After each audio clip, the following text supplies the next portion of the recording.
All right, guys, welcome to The Toast. I am Doug Bruner, and I am lucky to be here with Nino Carvalho and Riley Chaney, two guys I've met in the past, I would say about half a year, almost a year ago. Nino called me, I think that was a year ago, out of the blue. We talked about some tomatoes and then kind of reconvened in the last year, so that was good. And then also met Riley in the last couple months. And it's fun to find interest in a lot of the same things that we do, which is farming, right? And I think the fun part in my relationship with them is I think it's they're kind of in between the stage of they're both about 46 to 47 years old, right? They have young families like I do, and they're both in farming, almonds, row crop, things like that, but they're also have done other things outside, which I like because my grandfather always said, "You've never met a rich farmer." Part of not being part of doing that is you got to do other things, right? You guys both have a history in custom farming operations. I know Nino, you have services, you've done some for me, custom spraying. I see you and your son have started a drone business, which is really cool. I think it's not as easy as I thought it would be. We've thought about doing that with our own particular farming. And it's a really cool operation. Riley, you've done some cool things from financial side, management, and things like that. And we're going to get into that.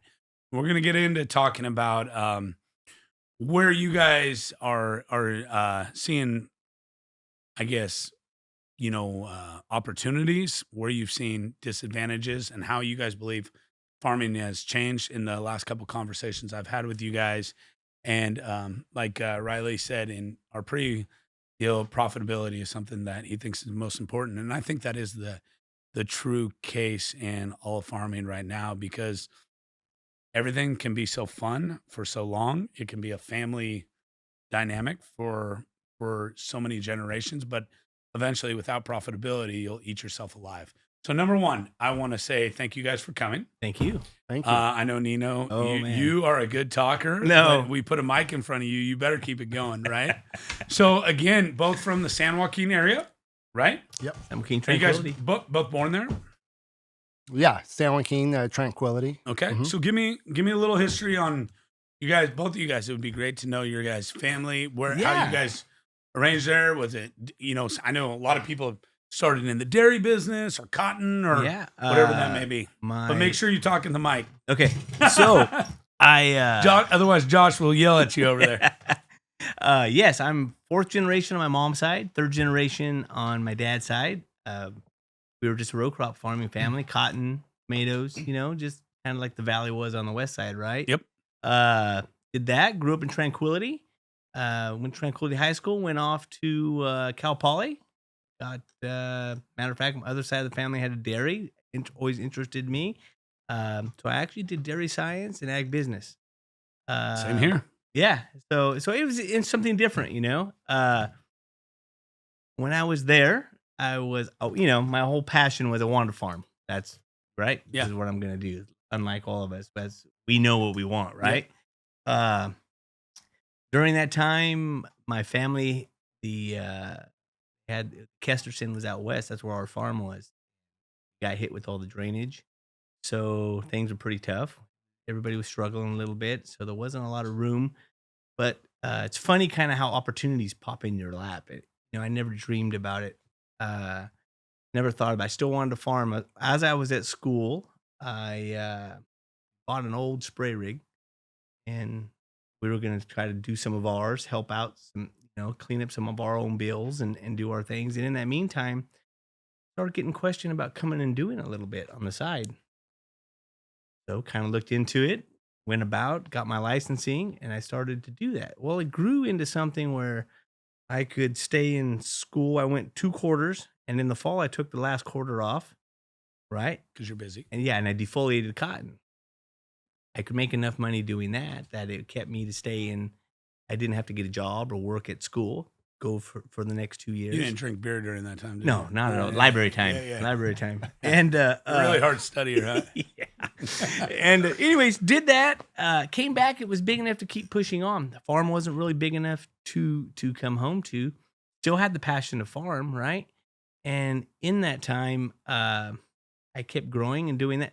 I guess what I'm kind of getting at is I never dreamed it would look this way. Okay. Right. And I was able, my wife and I, to we rented a farm. A neighboring farm came up for lease, so we got to start our own passion and desire for a future doing it. And along the way, we've been able to buy a little bit of ground, develop some different trees, some almonds and some pistachios. Good for you. And maintain, not in volume, but just Doesn't matter. enough, right? And maintain the spraying business that I started that got me to where I was now, and then maybe my son and family coming home, expanding maybe into another area of it with the drones. Yeah.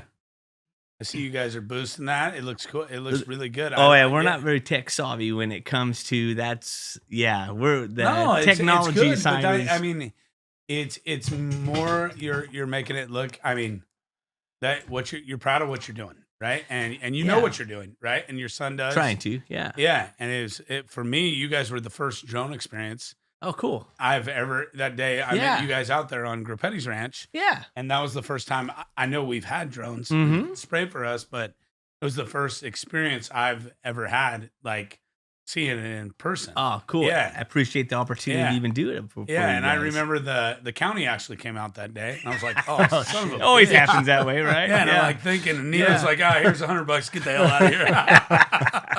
It always happens that way. Yeah. So, no, that's awesome. So I mean, again, a lot of things we focus on the toast, because people who listen to this is definitely young people trying to do it, right? And I'm not talking just young people. Like your son's a young 21 coming out, which Nino just told me I thought was crazy, is his son is the number 5 trap shooter in the nation. Not of age group, of men. So I consider him a man, because if you're that talented at 21 years old, you're a man. Because I mean, the country loves, well, half the country loves guns. So correct. You figure if we have 300 million people, if half are men, out of 75 million, he is the top 5 of that group. But that's a really high. He's a stud. Yeah, but like you said though, Doug, it's funny when you want to farm. The passion for farming, I don't know what it is in agriculture, right? You guys are all the same. Shouldn't be speaking for him, but if Dad had to take a guess, the farm still trumps the gun. Yeah. The gun would go bye-bye, right? And so, yeah. Well, you know how you pay for the bullets, right? Yeah, nonpareil Monterey. Yeah. Lately, it hasn't been that way, but we'll get into that a little bit. Yeah. So again, Riley, tell us, I mean, you guys are the same age. Did you guys go to college together? Or? Yeah. Okay. Nino's 2 years older, but okay. we grew up together. Tranquility too, or a Memorial guy? Or born in Tranquility, parents divorced, but grew up on my farm till I was through 3rd grade, moved to Fresno, went to school there, and graduated Memorial. Okay, so I just guessed. But Went to usually the real smart guys go to Memorial. Yeah, exactly. Ones you have to keep leash on. Yeah. So but what was I saying? Went to Memorial, then went to Cal Poly, studied ag business. I didn't want to dabble in dairy stuff like you guys, but I was more forced, but did ag business and did a minor with viticulture. Had a lot of fun over there. Before I went there, just loved farming, and through all of my school years, high school that is, junior high school, I was real quiet and wasn't very social. College was a different experience. It was just a blast. Met a lot of people that I didn't know. Glad I went there. I did go 1 year to Fresno State. Okay. Out of Memorial, because I wanted to stay home and farm. Problem is, I didn't go in any classes, and I just failed everything. Well, because I was working all the time, what I assumed would be okay with my family, meaning my dad. He's like, that's not okay. F's and D's aren't good. We thought it'd be better go away. That's when I went to Cal Poly. I just was always tied to the farm, and being at Cal Poly, it removed myself and learned how to party really well and hang out with some cool people, meet a lot of people.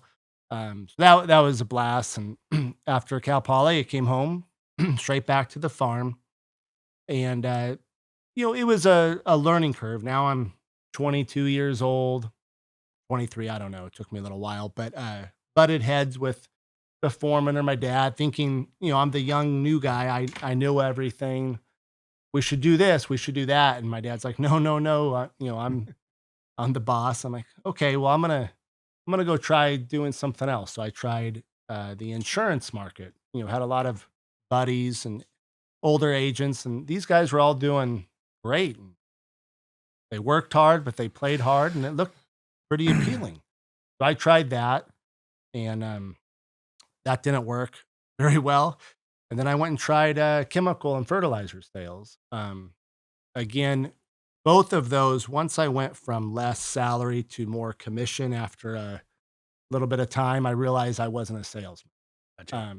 But both of those proved very beneficial. I learned a lot of things in ag insurance and crop insurance that I use now on our farm day to day. Yeah. And sure. same thing with I worked at Wilbur Ellis for a year, and they were very kind there. I was allowed to obtain my PCA license while working there and just see what that side of the world was, farming. And anyways, my dad saw what I was doing, and I was there, and he knew I was still drawn to the farm, and we worked some good things out for both of us. And at that point, I came home and farmed, and that was in '05, and I've been there ever since. It was probably good that you went It and was did fantastic. that. Yeah. Yeah. I hear It was really good. It was eye-opening in the best of ways, I would Yeah. say. So when, I came back and farmed, and since then, I met my wife, and we have 3 kids, and we live in Fresno. We started our own farm alongside the family farm in 2010. Okay. And we all leased ground for a while, kind of like Nino, and eventually we were able to buy a few parcels. And I think it was in 19 or 20, I let all of our leases go. There was really a downturn in row Commodity, crops, okay. commodities. Yeah. Yeah, specifically row crops, in my opinion. Yep. Only for and I let those go. Also because I had an opportunity to do some farm management for some absentee people, which was good timing. In the boom. For me, yes, it was really good timing, and it was only a little bit, and it quickly grew to some other acreage, and it was 100 acres and 1,000 acres, and then I was a little over 10,000 of management, which was really good for my wife and I, because our farm, we planted almonds and then pistachios. No cash. No cash. So Cash flow. going back to how we're surviving in ag right now, I think you and I, what do we call it? Like alternative income when you're a farmer. It's hard to just be a farmer right now. Actually, the farm is alternative income. There you It go. is. Our real job Our is real to make income. sure that I we're never thought we're getting more like the Midwest, right? Yeah. Off farm income. It's Off at least farm maybe income. for my people, like younger people Yeah. or myself. Yeah. Overgrown orchards? Tree Barber has the precision equipment to top, hedge, and shape your trees for better growth and higher yields. From small farms to large-scale operations, they'll get the job done right. Learn more at www.treebarberllc.com. Yeah, like I think I said it last. I did a podcast the other day with Sean Haynes, and like when my grandfather, I always go back. I'm lucky to have some mentors like my grandfather, my dad, and Russell. And like Russell said, I never lost money farming for 20 years in almonds, right? And then my grandfather was the same way in dairy, never lost money for 20 years. And those were the booms, right? And both of them, 2 people, were 2 pioneers in their time, right? And it was just like my mom the other day was like, we were talking about, payments on loans, and it's 8%. She's like, well, ours was 18%. I'm like, yeah, well, milk, that was 25 years ago, and milk was higher than it is today. And your hundredweight was $7. Right. Like, who cares what the interest rate are as long as you're making a 25% Yeah, return? you had the margin. And now we have investment companies, which Riley, you've been involved with some of those, coming in, and they're happy with a 3 to 6% return with appreciation on land. And most farmers are borrowing money at 8% for 9 months out of the year. So let's put that at a 6 cap on that. I mean, we got to make a 6% return just to make it. And we have one bad year that means the following year, if we have enough margin, we need to make 12 to get back Correct. to margin. Right. And that's, I mean, I've had that struggle in the last couple of years with tomatoes, highs and lows of yield. I mean, almonds, I heavily planted in it. Sometimes I blame my father-in-law on it, but I just, you know, I was hungry to get in it because I watched, you know, the guys in the almonds have the biggest houses. It was like the guys with the dairymen. You know, it was like it's kind of been a 40-year cycle, the dairymen, and a lot of them, you know, they bought the land and they became farmers. And then you had the guys who had the little almond deal, they bought the processors and they started, and now they're large landholders, right?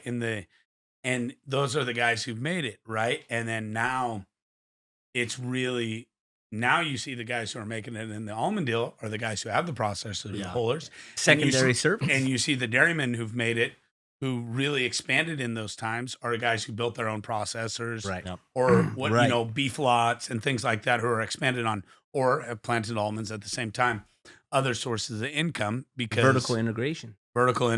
Right? And so, yeah, for myself, I've had my ass kicked. Just, I think I've had my ass kicked pretty damn good. I've Still getting it kicked a little bit? I'm pretty good at that. But fortunately, I've had a lot of great service businesses that have kept me going, and that's one thing we like to talk to people is on service businesses, because it still is a strength in the California farming. I mean, it doesn't matter who you are. Eventually, in farming, you're gonna have to use a Wilbur Ellis. You're gonna have to use a topping company. You know, you can't do everything yourself. So it's part of, like, that's the reason we started the Ag Center. We want to have the best companies, right? Sure. That are there, that are vetted, that are reliable, and things like that. So let's talk about, you know, just some things where you guys see farming going yourselves, because we're going to get to something a little later. But I've had in my few conversations, one of the reasons I want to have you guys on is, I mean, like you said, you've managed 12,000 acres. You've seen the books on a lot of different things, from pistachios to almonds. You've helped in a large sale of some land with investment companies. So you've seen kind of the ebb and flows of what investors are looking for, but then you've also seen the downturn where maybe those doors were open at a time and all of a sudden they shut, right? And yeah, I mean, you probably had I'm just guessing, neighbors come to you, hey, I heard what you did. Can you help me get in on it? And you're like, that was last year, right? Or that was 30 minutes ago. Yeah, and now exactly. It's not there So what do you anymore. see on what have you seen in that in the last couple of years and your experience going through that? The best way I think what I see right now is I see that not happening anymore. You know, you said a moment ago, investors coming in, whether it's, you know, private or institutional, whatever it might be, and they've built a pro forma, which with assumptions, right? And these assumptions, when you build them, and I helped build one, were accurate at the time. And it's no different than my assumption on my farming operation. But as we saw 2-3 years ago, I mean, the floor falls out underneath your feet, and those assumptions are just pie in the sky. So this one company, we raised the funds, they invested, and they wanted an appreciable asset. Land sounded pretty solid, and they're in major distress, financial distress now. And they're all passive, to my knowledge. It's a third party that communicates with them, thank God. But Yeah, you're like, Yeah. I mean, holy hell. Don't give my number I'm the out. guy who sold it. Yeah. Yeah. Fuck you. But I just, I might have gone off track, Doug. I don't see those happening again. I think even if it was priced obviously severely different, or in today's dollars with land prices, I think the word on the street is out there that a lot of these aren't, they're not meeting the hurdles. They're not meeting the preferred returns, or they may not have gotten any money of their money back. And I think the word on the street is kind of out there, with those type of investments. Yeah. Now, Are they here to stay? for new investments, in general? Is the face of agriculture going to look like that? I think from what I hear, so you got that type of money, and then you're going to have some, a lot of those guys, but you're going to have some smart money coming in. Yeah. Where, it's just like anybody you see, it's like, hey, the house was listed, driving down the street for $350 and we have a recession, it's $150 and you have cash. It's like, I really can't go wrong on this one. Gotcha. I think you're going to have, now the whole Sigma deal has thrown everything to a loop. Oh yeah. Right. But I do think there's some properties that good investors, solid money. A lot of these insurance companies aren't stupid. They've been in it for a long time. They've gotten their ass kicked and they're still around. Flip flop and come back. Yeah. They're long-term holders. Well, and a lot of them have, pension funds feeding them. They have to spend them. They have to spend money. And they're going to spend it wisely, but that's not going to stop. Yeah. And I think during that time when, I was lucky to be around like an organization like this, I've never seen when I showed you guys my office earlier. I was here, even at my other offices, it was just every week somebody coming in. Hey, I got this guy with 100 million. Hey, I got this guy in New York with this. It's like, all right, like, and they were making it. Some people were making it happen, and a lot of those guys are blackballed now. A lot of those guys' names are in the mud, done for good. And they'll probably resignate. The whale on top of the water gets harpooned, right? So they go under for a while, right? But I do think it's a lesson learned right now, but people forget we have short memories, right? And things will come back to haunt. I'm one of the people who've overpaid for ground, and I thought it was just going to keep going. And I regret that, but sometimes I'm like, you know what? It was a lesson. Right? Yeah, it was a lesson. I agree. It's nothing. And nothing is for sure. I heard the deal. That's one of the I told Nino when I was talking to him, I said, hey, I want to meet Riley because I heard the deal you did. I was following. That's when I was heavily in land deals and things like that. I heard the deal you did, and I was like, wow, like it was like really, known around people, and you're like, fuck, this guy hit it, and you're like, did he give it away too early or not? But it was like, no matter what he did, he was right. It was a win. He was right. And I think that's one of the things is we need to start doing right things right now, And you talk about a learning process. I bought ground too high too. We all think we bought something, whether it's ground or something too high. And because we all saw what we thought our ground was worth on the bank's balance sheet, which is always inflated, but that's just on paper. It's not. It's only worth what somebody's willing to pay. It's only worth what someone's willing to pay. But going back to, we all learned a lot, which is important no matter in good times, bad times, in between. It's, in this case, agriculture, farmers. I think the banks, appraisers, the realtors are all learning a lot with us. God, I hope they. I think they've learned more. I think they've learned more because they nothing against them. I don't think they had as much knowledge for what their profession is. I mean, just the financial institutions. I would get called by appraisers all the time, and they'd be like, I'd have a property in escrow, and they'd be like, hey, what do you think the value is on that? I'd be like, 30. They're like, just like out of the sky, just pulling numbers out. Didn't you just buy something for 17? I'd be like, yeah, but I hear it's 30 now. Yeah. Yes. Inside deal at 30. You guys have nothing to do with it. It was done with another bank. Right. Yeah. Yeah. So but I was part of the problem too. Right. I was too. Yeah. We all were. But I mean, it's natural. But you were smart. You said, I'll take and put it in my pocket. Yeah. Where's the guy who's saying, I'll just keep buying. Well, there's two adages that old timers have said. I shouldn't say it. I'm not trying to call my dad an old timer, but he said one. He says, whatever you think you're going to make at the end of the year. Cut it in half. Yeah. And then he said, cut it one more time and you'll be close. Yeah. And I'm like, oh, you're crazy. And it's turned to be true. Yeah. And the other thing was, and I think he was maybe when you were young, a mentor of yours, or Dick Tellis. Yeah. All right. My dad told me this story one day. He said, yeah, he goes, I was speaking with Dick and Dick, you guys had a class 1A operation, farming in 2 states, Oh my jets, God. helicopters. A simple comment. Fun while it lasted. Yeah, it's what exactly he said. He goes, there was only one problem. He goes, we thought it'd never end. And that's kind of, we all get sucked into that trap until you experience it one time, maybe, you know?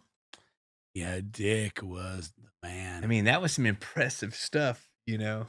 Yeah, even though Dick ended the way, well, first of all, he lived a long life. He was a good man. And he taught me a lot. But from just the stories, I never got to see it besides his headquarters. But I got to ride around with him and just in myself to be envisioning what he did. Oh, back then. You know, like scalability back then. Yeah, it was just Pioneer. like this man had a mind that was, Mm-hmm. you know, unstoppable in his own mind. Yeah. Until one day, your biggest partner is the bank. Yep. And you have to be, you know, and I think a lot of people are going through difficulties, and I think the bank's going through difficulties right now. I've had my struggles with them too on things, and now it's more really just like, Josh is sitting over here. I will listen to this YouTube all the time on how this guy interviews millionaires. And have you seen those? They're really cool. A young guy, he's just ask them on the street how they get. And this guy was a billionaire, and they're like, "Hey, any advice you have?" And one of it was with banks, and he said, "Hey, I never argued with my bank. I just tried to pay them off as quick as possible. I never argued rates, as long as we were both aligned together." Sure. Relationship like that. Got a gopher or squirrel problem? Caddyshack Rodent Control has you covered. With their efficient, eco-friendly burrow fumigation system, they eliminate pests fast. No poison, no traps, just results. Protect your crops, orchards, and property. Learn more at www.caddyshackrodent.com.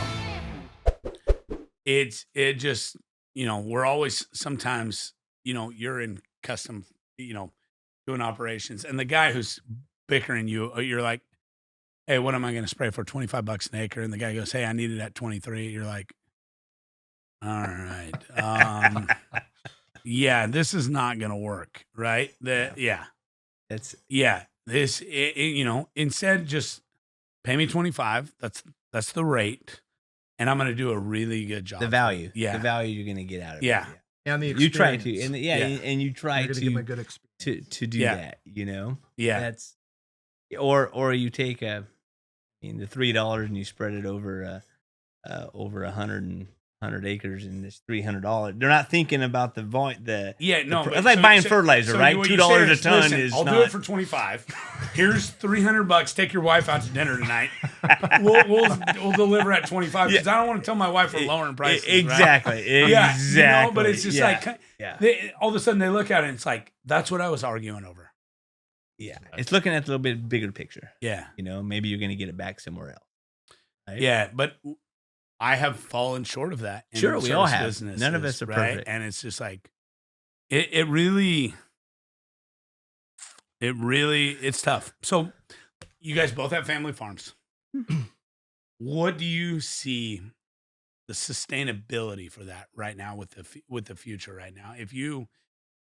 Just being honest with ourselves, like, and I think about this too, is like, how do you see it for your, because I came from a dairy family, right? Mm-hmm. Large dairy families and things like that. And I'm like, I never thought it was going to come to an end, right? I just thought we're just going to keep building dairies. Well, guess what? You really can't permit a dairy in California no more. Oh, that's a good point. And I'm looking at my family, and there's 30 grandkids, and there's let's say 15 boys, and they almost have 15 dairies total. And now there's 100 great grandkids, right? And so let's say there's 50, and they haven't built another dairy, you know. Right. And so I'm just saying, how do we sustain family farms? That's a great question. I was going to ask you guys when we were talking here a minute ago. What does agriculture look like to you in the state of California in the next 30 years? So we speak as friends and we talk, and it's like, maybe we're in a huge shift. Maybe agriculture in the next 20 years is going to look completely different in our. That's my vision. That's the simple Nino version, right? I mean, look at some of the industries that are gone. The cotton industry. I mean, completely, pretty much. Desolate. Yeah. Gins are shutting down. John's infrastructure's done. Look at the tomato world right now. More ground is available. You know what I'm saying? I see different areas that had, secure water that are starting to be like desolate. There's no activity, but you get to where the water is, a little bit more affordable water and these things. It's different. Start asking yourself, I mean, do they need our products? It's just the whole shift is changing. I don't know what it's going to look like. It may look different, right? So all I can speak of is for my own family. I mean, we currently farm, we farmed and leased up to 1,500 acres of row crop, at Good one size time. Operation. At one time at this peak, and now it's, 600. And 200 or almost 300 is Permanent. almond. Yeah. And then the other 200 is open, which we've fallowed the last 2 years, prevent planting it because there was nothing profitable to grow. Luckily we could do that. But You're lucky you can do that. Lucky, Not many fortunate. people Now do. we don't know if we can do that next year, right? You can't farm and run your business that way. Yeah. You're lucky you're in good water areas. Yeah. And so I think, for my family, us at this point in my life, and my son, my daughter's got an off-farm job for another large farming processing operation. It's going to be an outside income, like we're both talking. And I think, I don't want people to get discouraged that they can't never farm or they can't. There's a lot of avenues. It may be like my generation or the first generation. Like maybe my wife and I buy 160 acres and have it developed, right? I'm never going to have 2,000 in my lifetime, but maybe it sets up my kids to start building on something, teach them the values and the responsibility, the numbers, the things that will get you to that point, right? But I think it's going to take, if you're wanting to start and you're wanting to go, it's going to take multiple income streams. Then you ask yourself, why am I doing it? I might as well just do this one. You make more money in that. So Yeah. I don't know. What do you guys think? It's I don't know. I too thought that I wanted to farm the world. It's a disease. Absolutely. Man. I love it as much now Sickening. as when I was. I need an IV. Yeah, I mean, it's sick. When I was standing in the window waiting for my dad to pick me up and I was 3 years old. I love it as much now. Yeah. I mean, I can't believe how it's from, 5, 6, 7, 8 years, how much it's flip-flopped. I used to say, as long as the bank's going to give me money, I'm going to keep making another purchase. And even though they would right now, I'm a little hesitant and scared. Well, it's about controlling and having manageable debt, I think, right now. A few years ago, you'd have an almond crop that if it did reasonably well, could help offset a bad tomato crop or cotton crop or onion crop. And that was always the case since I've been farming. For sure. It was a good roll. Now, let's take 2024 almonds. Suck. Well, 2020. 2024. They're not bad. They're not bad. They can holding their own. They're holding their own, but they're still not good enough where they're taking care of fallow ground that you're leaving idle, paying assessments and prop taxes on. And well, I always say one thing is if you believe your ground is worth 25 to 30,000 with almonds, you should be making. We got a stock genius in here. The S&P has carried its own. I think. Yeah. What am I correct? About 11 years at 12%. 12 and a half, I think. % return. Okay, so at that, 25 at 12, we should be making around $3,000 net an acre. That's not. We're not even that's close to that. We're not even. Let's say. It's kind of like a dairy. You know, I always go back to dairy just because that's how I knew the numbers. You got a dairy, a 3,000 or 4,000 cow dairy at 3,500 a stall. That's whatever. That's $16 million. You got the farmland to back it. You got the cows, and if it's debt free, let's say you got 3,000 acres to back it. You're at $100 million operation with the cows, the young stock, everything like that. You need to make 10 million a year. You should. Sure. And it's not even close to that. So what? Don't ask me what I would do. Fuck, Nino. Sigma, you mentioned Sigma a minute It's going ago. to change it. I hope Sigma, I hope this comes across right. I hope Sigma does change something. I feel like it's almost maybe a good thing. It needs needs to almost happen faster in terms of whatever the hell it's going to be. Yeah, give it to Let us know. It's kind of like you're sitting there we waiting to can go roll to jail. for it. Yeah. You're waiting for your conviction. It's like, okay, It's agonizing. am I going for 5 or am I going for 10? Right. Give me the damn conviction. Let's just rip off the Band-Aid. Or if you're in Whitelands, just persecute me to death right now, right? Put the the needle in me. You know, but there will be opportunities with the Sigma. It always comes that way. Guys who are resilient are going to figure out things. Whether it's Whitelands, guys are going to make money off Whitelands. 100%. Yes. Yeah. Guys are going to, real estate is real estate. And people have always figured out whether it's solar, whether it's fallowing, whether it's some guys are going to be extremely cognizant on how to navigate it, do that. But if we were sitting in our office all day, especially when we're talking almonds suck, tomatoes suck. I've been doing this for like 3 years. It's like, what am I going to even do? Instead of some young buck is out there thinking there's an opportunity right now. Oh yeah. It's two sides of the coin, right? Exactly. And I think if you're going to be in the game, the farming game, you're going to have to be on your A game. Well said. There's no more like, you better have some quality soil, better have quality water, ample water, right? And you be able to eat. It's just, you can't say, oh, I've got good water, but my soil's it's gonna have to be. You're gonna have to know your numbers. Well, you're always gonna one. You're gonna have to have good water. Mm-hmm. Because good water can change bad soil. Mm-hmm. Bad water can ruin good soil. Good point. Right? Oh. I mean, look at Australia, things like that. I mean, well, look at these countries now, like Brazil. They're producing every basic commodity that's we used to grow here in this state, I should say. But you know what has happened with Brazil? We talked about this on the last podcast, which I'm not too primitive. Like, I don't know too much about it. But like Sean, I don't know if you Sean, he talks on KMJ. He's nice kind guy. of our finance guy. Sean reads one thing one time or hears it from 100 miles away and remembers it. But he's been talking to me about it. Brazil is ran by investors, but it's ran by really good operators. He did say that. I heard that. At least 20, 30,000 acres that just know how to operate land, right? Because you have the pension funds or whatever who are willing to buy ground at 3%. You lease it, and it's a more sustainable way for that farmer because it's baked into their budget. Right. You know, versus Makes sense. They're not going to buy we're it. having the ebb and flows of, I'd rather not own anything if you could tell me I can make 12% return or 10% return every single year. I would show up on my hand like this every day. Like, hey, you think California could go that way? I think that I agree with you. One thing I think there's going to be, I mean, we've never seen, it's almost like the iPhone, right?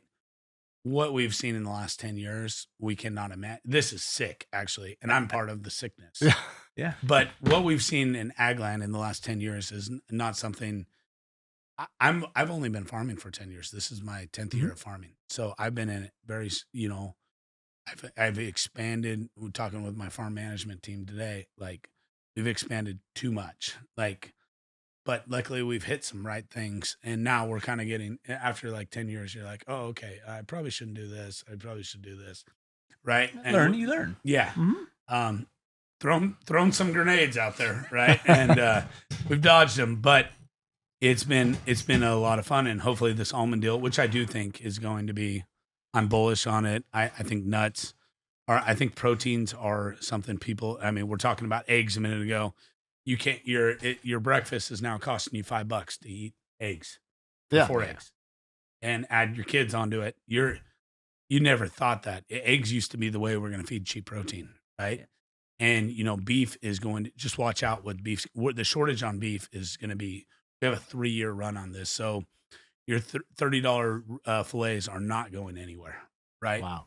So Yeah, it's a lot of bullshit. It's going new on, man. times. It's definite new times. So you guys have experienced a lot of this shit. Like you guys have gone to college. You have ran, your own companies. You've done large operation developments. You've sold the ground to investment companies. You have worked. You've seen the ebb and flows of working for a Wilbur Ellis. You've tried to do insurance, whether it worked for you or not. You've seen it. You came out. You've done. You've ran your own custom business. You started with your wife, your own businesses.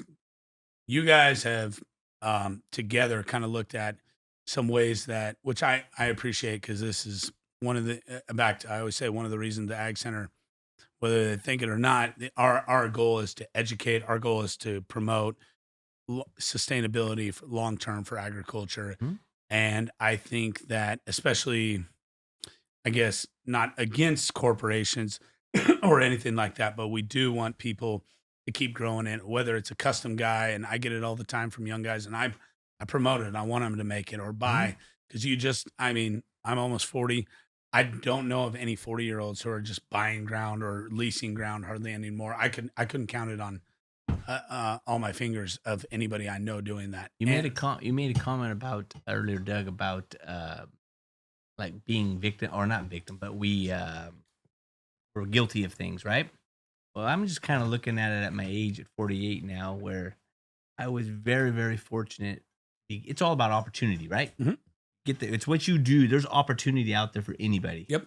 And it's what you do with it. But I feel like it's kind of ass backwards.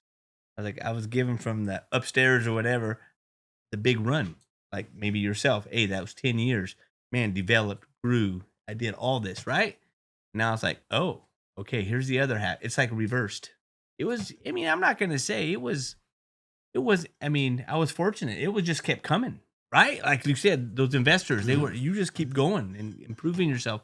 But then it's like right now, it's like, okay, I'm on the other side now. We're in the trenches. We're going, you know what I mean? Yeah. It's not going to be the same the whole time. Yeah, but we don't want to, we don't want to lose that. And so something I'm gonna turn to is, like, Sean. He helps me with like business development for a lot of my companies, and I've seen that we've grown. I have multiple service companies that have grown tremendously from nothing, investments of $10,000 to becoming doing gross millions of dollars, and they were led by incredible people, and they were led by tenacious young guys who really wanted to get at it. And I was kind of that guy who cheered them. I was their cheerleader at just saying, "You can do it. Yeah. You can do it. You can do it." Guys who were making $40,000 a year who came to me, and I pay them 50. It's not like I gave them a lot more, but I said, if you do this, we'll be an equity partner, or whatever that may be.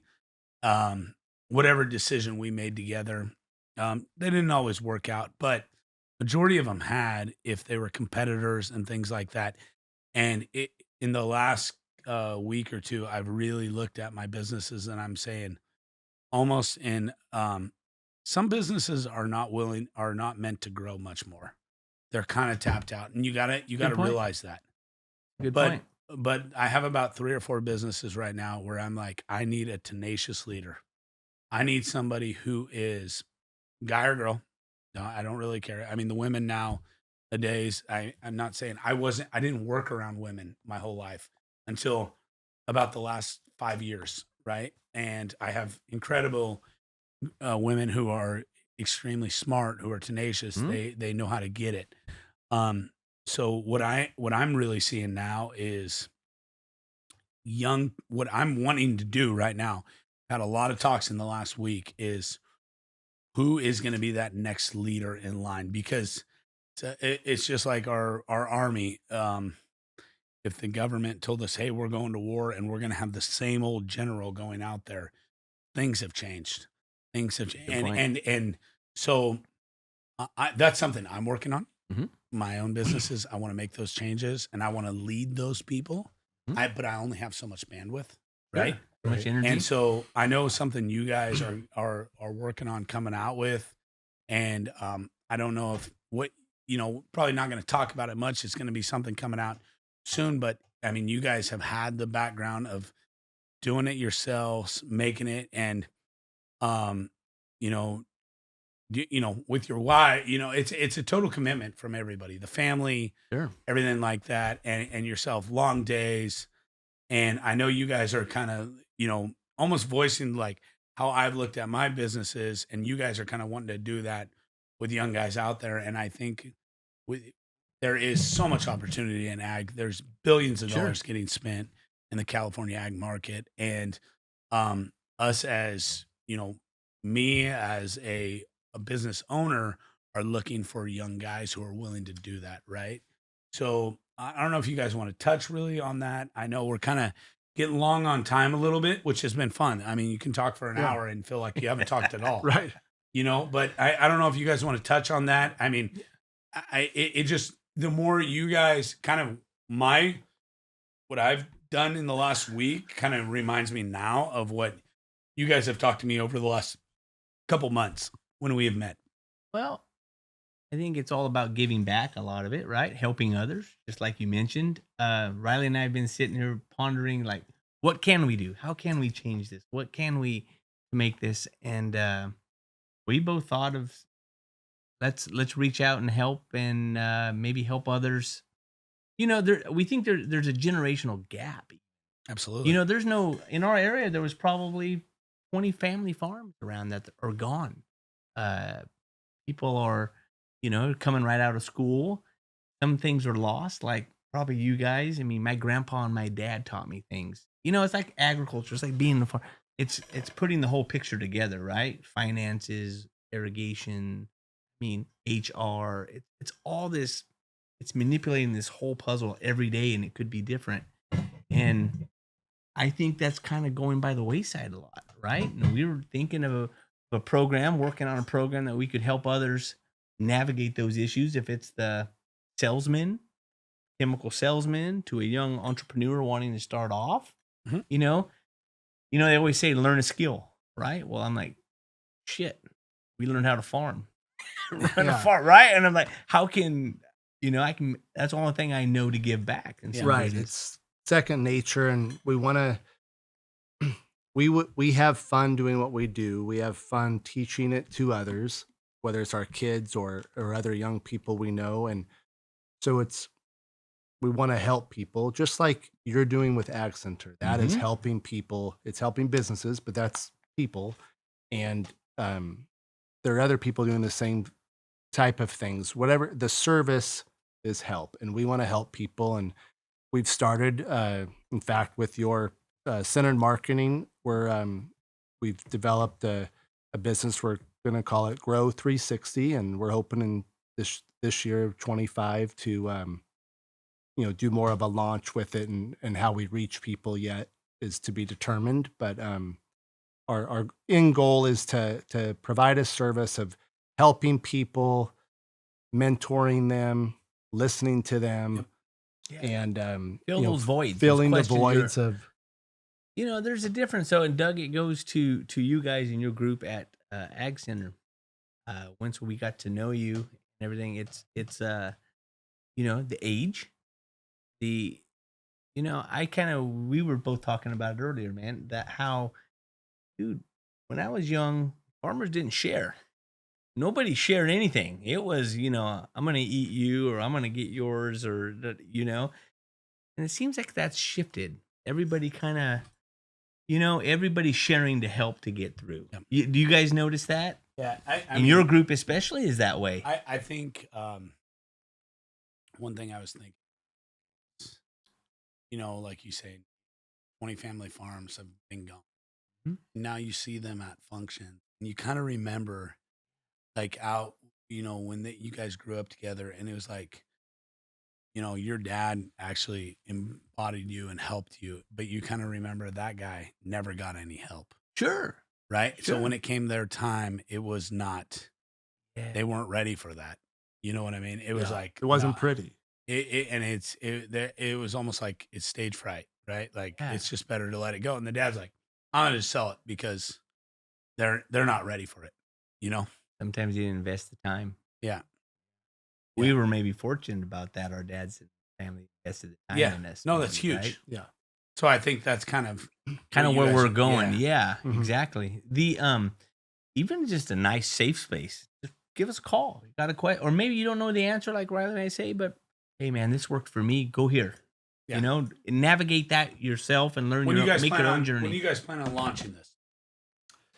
In the spring. Okay. In the spring, we're close. We have a tentative timeline with your center marketing group we're working with. So it's all being built. doing some- It's being built building it right out. now. Yeah. But it's going back to what Nino said. It's like farmers all go to the coffee shop, right? Usually the coffee shop is a hole in the wall, a hardware store or something. But people go there not just to waste time. If you think about it, they go there to hear what's going on. And you think of the farm managers that the Prudentials are hired or their Gladstone investment groups are hiring. They're great kids, guys and girls coming out of college, wanting to farm or wanting to PCA, and they're go-getters. They have the energy Yeah. you just described. But who's mentoring? Maybe they have someone, and that's great. And maybe they don't need a mentor, but maybe they just need to be a part of a group or have a couple guys that know that we have their back if they have a question, and we can steer them the right way. We could talk about that all day long. Yeah. It's